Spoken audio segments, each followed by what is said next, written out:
Voici un cours de philosophie, unité d'enseignement 203, fait par mademoiselle Markowitz de l'université Paris X. Il s'agissait de pratiquer un travail d'approche des trois critiques de Kant. Il m'a semblé pour cela convenable d'étudier 3 paragraphes de la critique de la faculté de juger. On sait en effet que Kant détermine cette critique comme moyen d'unir en un tout les 2 parties de la philosophie. Je vous renvoie à l'introduction à la seconde section.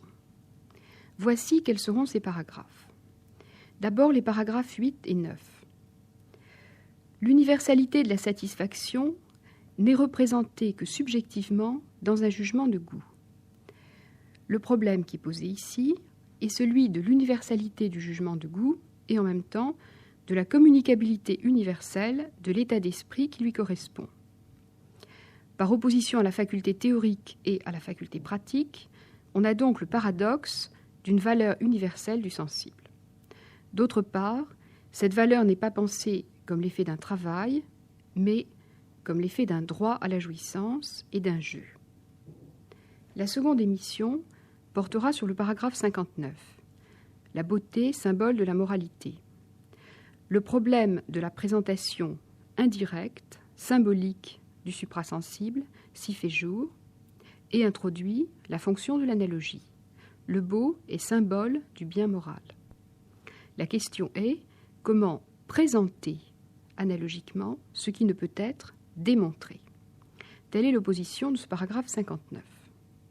Enfin, la troisième émission portera sur les paragraphes 64 et 65.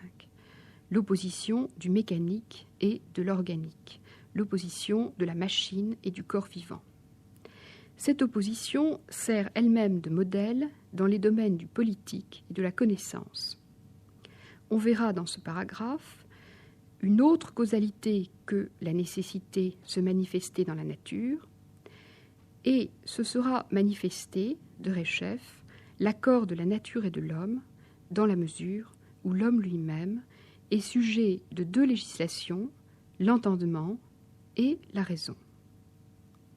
Nous allons donc travailler d'abord sur les paragraphes 8 et 9. Kant, au début du paragraphe 9, nous dit que le philosophe transcendantal est récompensé dans son effort. C'est dire qu'il y a là un travail et un enjeu. Quel est cet enjeu ? Pour le montrer, Kant va distinguer 2 genres de goût. Le goût des sens, qui donne lieu à des jugements privés, portant sur l'agréable, et le goût de la réflexion, qui donne lieu à des jugements publics, portant sur le beau. Cette opposition du privé et du public suppose une communauté et nous allons en dégager les éléments. Le jugement esthétique s'oppose d'abord à la faculté pratique, car l'appréciation universelle, en jeu dans ce jugement, concerne la première personne d'abord. On revendique la présence de cette première personne comme sensible. Deuxièmement, le jugement esthétique s'oppose à la fonction logique. Il n'est pas un jugement de connaissance et il ne suppose pas un travail où la connaissance dérive des concepts. En un mot, ce n'est pas une connaissance qui vient ici se faire jour, mais une jouissance. Et dans cette jouissance se fait jour une double problématique de l'évaluation et de la demande. Cette demande est mise en évidence par tout un jeu de vocabulaire. Kant dit par exemple « Il s'agit d'attribuer à tout un chacun le même jugement, il s'agit d'exiger l'assentiment d'autrui. Il y a également un effet de prétention à l'assentiment d'autrui. D'autre part, l'unanimité en jeu dans ce jugement suppose que cette prétention ne soit pas repoussée. Tous ces termes manifestent donc une demande envers la reconnaissance d'autrui. Et sans cette demande, il ne peut y avoir de jouissance. mais dans cette demande, je représente chacun. D'autre part, il y a une problématique de l'évaluation par rapport à une mesure commune. Et ici se fait jour une double différence, encore une fois, par rapport aux pratiques et aux spéculatifs. Dans l'ordre pratique, la valeur correspond à l'humiliation des penchants sensibles. Tous les textes de la critique de la raison pratique concernant le respect manifestent le préjudice porté à l'inclination, à notre nature sensible, à ce que Kant appelle la pathologie. Ici, au contraire, dans le jugement esthétique, le plaisir sensible est positif. Par rapport au spéculatif, l'ordre sensible est encore une fois subsumé sous des concepts, il est en quelque sorte refusé, et ici, dans le jugement esthétique, au contraire, le sensible est lui-même passé au rang de l'universel. Il faut remarquer l'analyse que Kant fait ici de l'universel. L'universel est une quantité subjective et non une propriété de l'objet. L'universel désigne donc le rapport d'une représentation non à la faculté de connaître, mais au sentiment de plaisir et de peine. Et l'universel représente, par conséquent, la recherche d'une valeur commune. Quelle est cette valeur ? Cette valeur ne peut être pensée sans la double revendication de l'identification du moi à une communauté. Cette double revendication pourrait s'énoncer dans les termes suivants. D'une part, le statut du moi est revendiqué comme tel.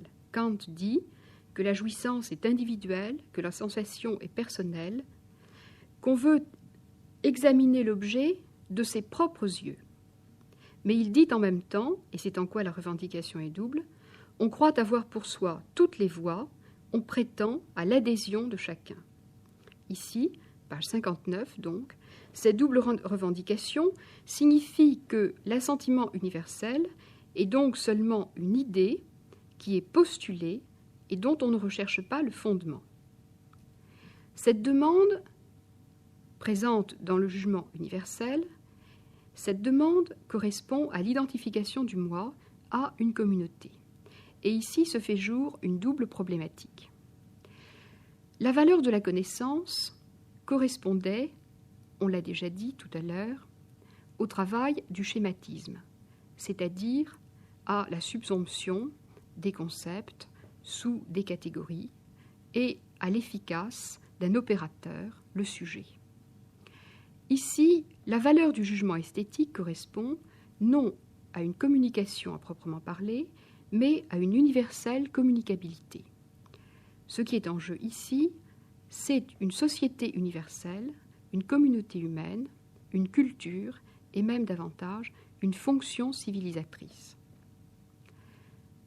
On notera, pages 58 et 59, toutes les métaphores de l'unanimité.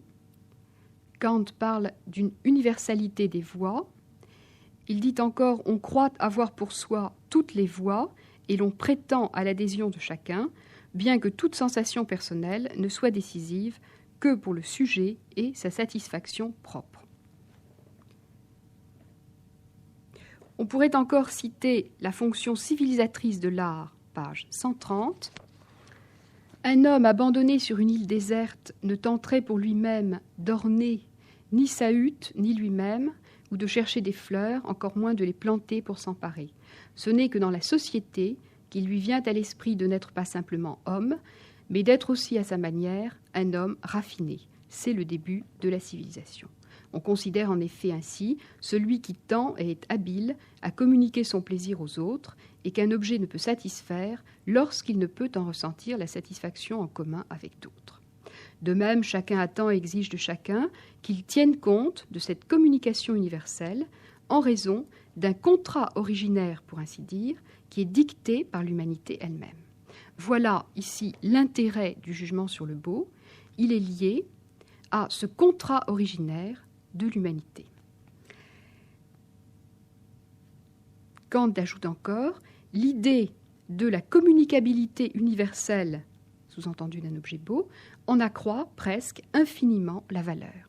C'est ici qu'on pourra d'ailleurs établir un parallèle avec la problématique du génie, car cette valeur infinie, qui dans notre texte correspond à la recherche d'une mesure commune, correspond dans les paragraphes 46 au sujet du génie à l'incommensurabilité de l'œuvre d'art, à tout modèle, à toute norme, donc à l'efficace de tout travail. Il est donc très important de remarquer dans ce texte le caractère infini de la valeur du beau en fonction de sa communicabilité universelle, puisque cette infinité est une sorte de déni à la valeur commune, à la mesure de la valeur, et nous renvoie au contraire à l'incommensurabilité de la valeur, à l'originalité de l'œuvre géniale, etc.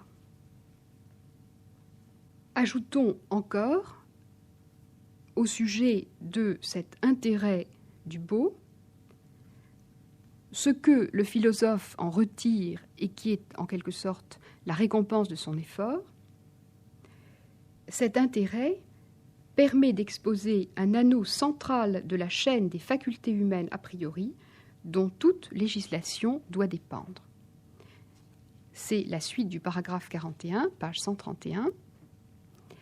Et l'intérêt du beau nous permet ainsi de fournir un passage dans la chaîne des facultés au moyen justement de cette communicabilité universelle. Le paragraphe 9 porte sur l'examen de la question de savoir si dans le jugement de goût, le sentiment de plaisir précède la considération de l'objet ou si c'est l'inverse. Et nous allons voir se développer dans ce paragraphe une double thématique du jeu et de l'occasion.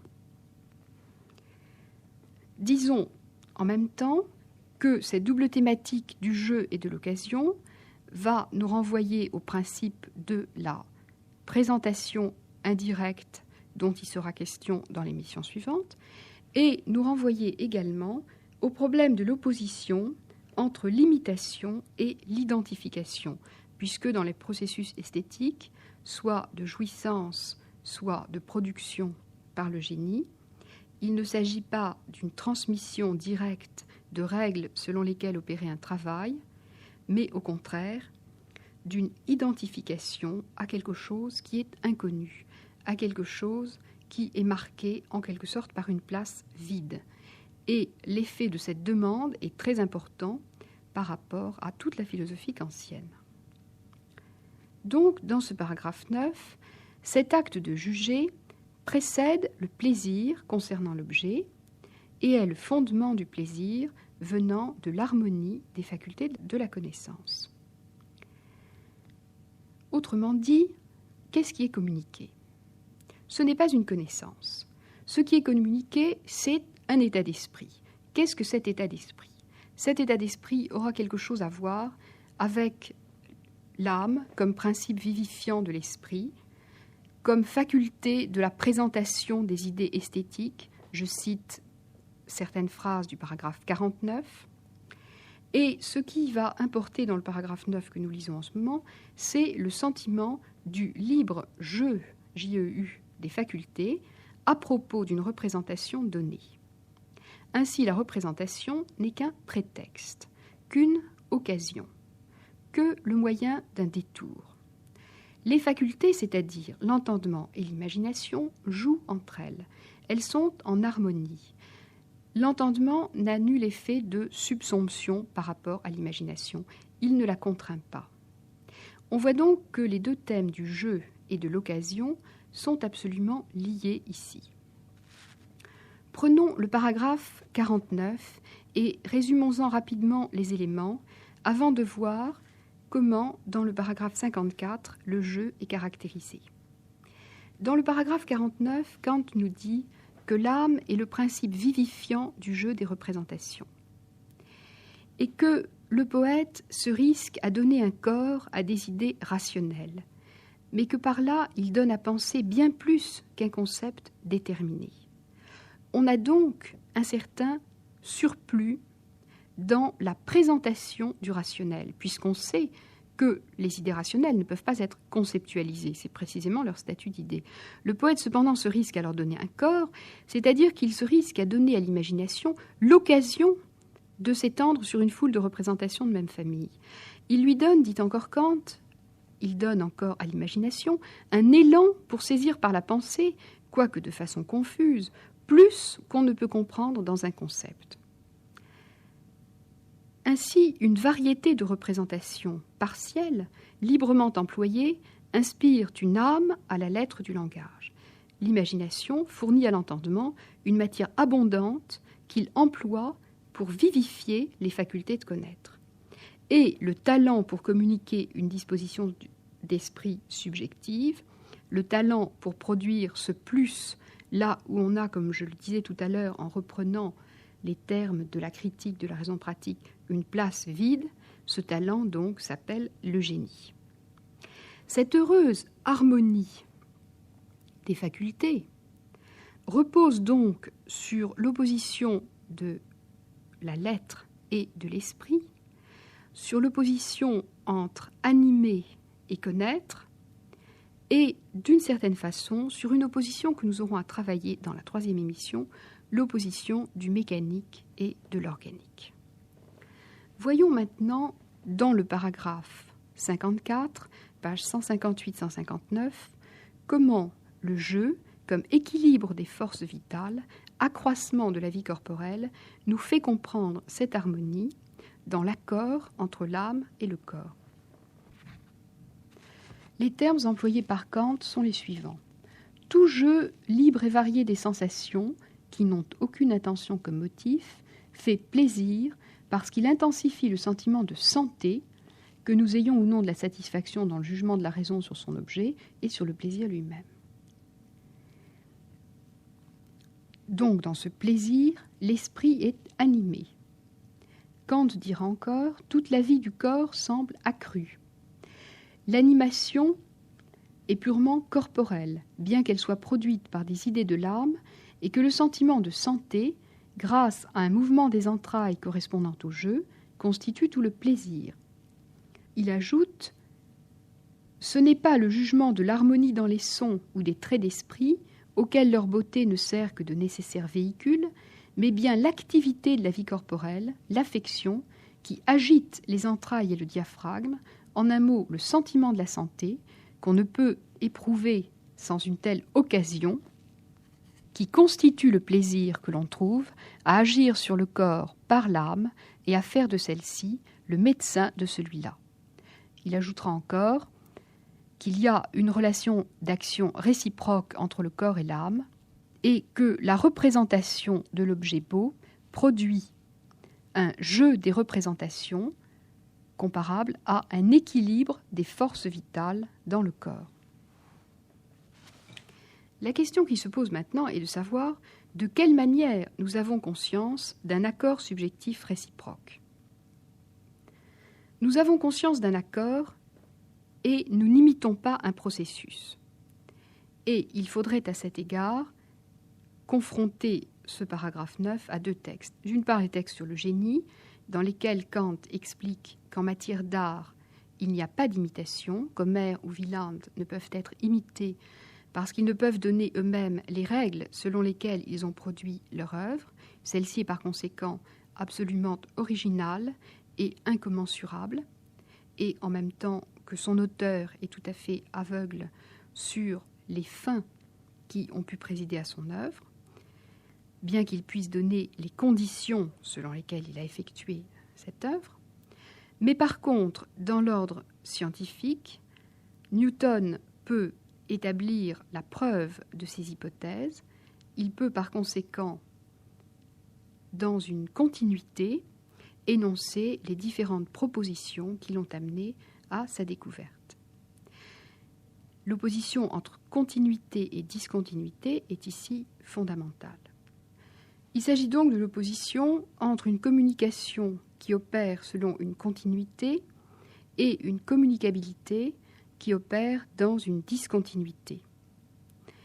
Et à cet égard, la perception de la convenance de la représentation à l'opération harmonieuse des deux facultés le fait que l'état représentatif soit senti avec plaisir manifeste la présence d'un inconnaissable qui est précisément l'objet de la critique du jugement, de la critique de la faculté de juger, et qui désigne le suprasensible. Cette présence du suprasensible dans le jugement esthétique, présence qui correspond à un processus d'identification et non à un processus d'imitation, identification à une place vide et non imitation et transmission d'un réseau de connaissances, cette détermination donc du suprasensible dans le jugement esthétique détermine le goût comme sens commun. On pourrait d'ailleurs s'interroger sur la fonction de cette universalité sensible par rapport à une histoire de la philosophie au XVIIIe siècle. Et il est remarquable que Kant appelle la musique la langue universelle des sensations. Il semble en effet qu'après les tentatives de Descartes et de Leibniz d'une mathématique universelle, on cherche maintenant à enraciner l'universalité dans le sensible. C'est ce que manifestent en tout cas des textes comme ceux de Condillac, La grammaire et la logique, dans le cours d'études au Prince de Parme, et des textes comme ceux de Diderot par exemple, La lettre sur les sourds et les muets.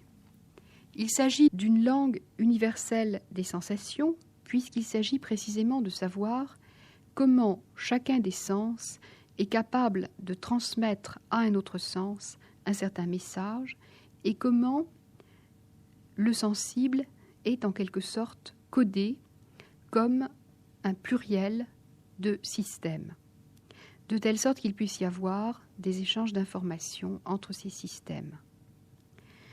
Ici, Kant semble s'être souvenu de cette leçon qui est celle de la langue des gestes, qui est celle de la langue naturelle, et il semble que Kant ait essayé de l'intégrer à son système lorsqu'il parle de l'universel dans le jugement esthétique comme d'une sorte de réflexion du sensible.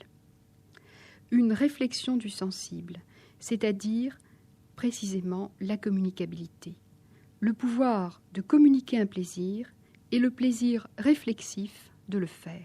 C'est en cela que consiste la sociabilité naturelle de l'homme. Car la beauté, dit Kant, n'est pas une propriété de l'objet, mais la propriété d'après laquelle elle s'accorde avec notre manière de la saisir. Ce sont les termes du paragraphe 32.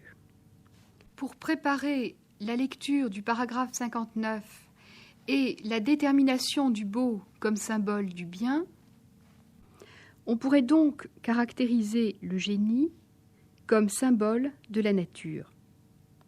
En effet, les opérations du génie se caractérisent d'abord par leur originalité. Elles se caractérisent d'autre part par le fait qu'elles sont des productions exemplaires, des modèles servant de mesure et de règles critiques pour les autres. Mais, et c'est la troisième détermination, le génie ne sait pas lui-même d'où lui viennent ses idées, et il ne pourrait pas donner la loi de ses productions.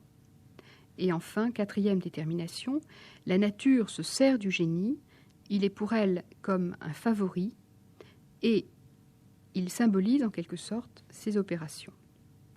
Ce personnage, le génie, joue donc un rôle central dans cette critique. Et pour conclure, je voudrais lire un texte qui se trouve page 146, à propos de la définition du génie. Le génie consiste proprement dans un heureux rapport qu'aucune science ne peut enseigner et qu'aucun labeur ne permet d'acquérir. Ce rapport est celui en lequel, d'une part, on trouve les idées se rapportant à un concept donné, et d'autre part, l'expression qui leur convient, et par laquelle la disposition subjective de l'âme ainsi suscitée, comme accompagnant un concept, peut être communiquée à autrui. Ce dernier talent est proprement celui que l'on nomme âme. En effet, exprimer et rendre universellement communicable ce qui est indicible dans l'état d'âme lors d'une certaine représentation, que l'expression appartienne au langage, à la peinture, à la plastique, c'est là ce qui exige une faculté permettant de saisir dans sa marche rapide le jeu de l'imagination et de l'unifier dans un concept qui peut être communiqué sans la contrainte des règles. Et ce concept, qui est pour cette raison original, dégage en même temps une nouvelle règle qui n'aurait pu être déduite d'aucun des principes et des exemples précédents. En conclusion, on pourrait donc dire qu'on a ici le paradoxe d'une critique du goût comme sens commun, comme visant quelque chose d'essentiel dans l'homme. Comment l'inexprimable, l'indicible, peuvent-ils être précisément le suprême communicable, à la fois la clé d'un problème et le trait d'union des facultés? C'est la question même du génie, qui est le favori de la nature, qui est aveugle sur ce qui confère la valeur de l'incommensurable à ses propres opérations. Mais en même temps, c'est la question de l'humanité comme fin de la nature, comme effet d'un dessein secret de la nature, dans la mesure où cette humanité est prise entre l'exemplarité sans norme, c'est-à-dire l'originalité des productions exemplaires du génie dans l'art, et d'autre part la norme sans exemple, c'est-à-dire l'idéal de la raison pratique, qui dit « peut-être jamais un seul acte moral n'a-t-il été accompli ». À l'intérieur de cette différence, l'homme se situe donc comme une demande par rapport au suprasensible. Vous venez d'entendre un cours de philosophie fait par mademoiselle Markovits de l'Université Paris 10.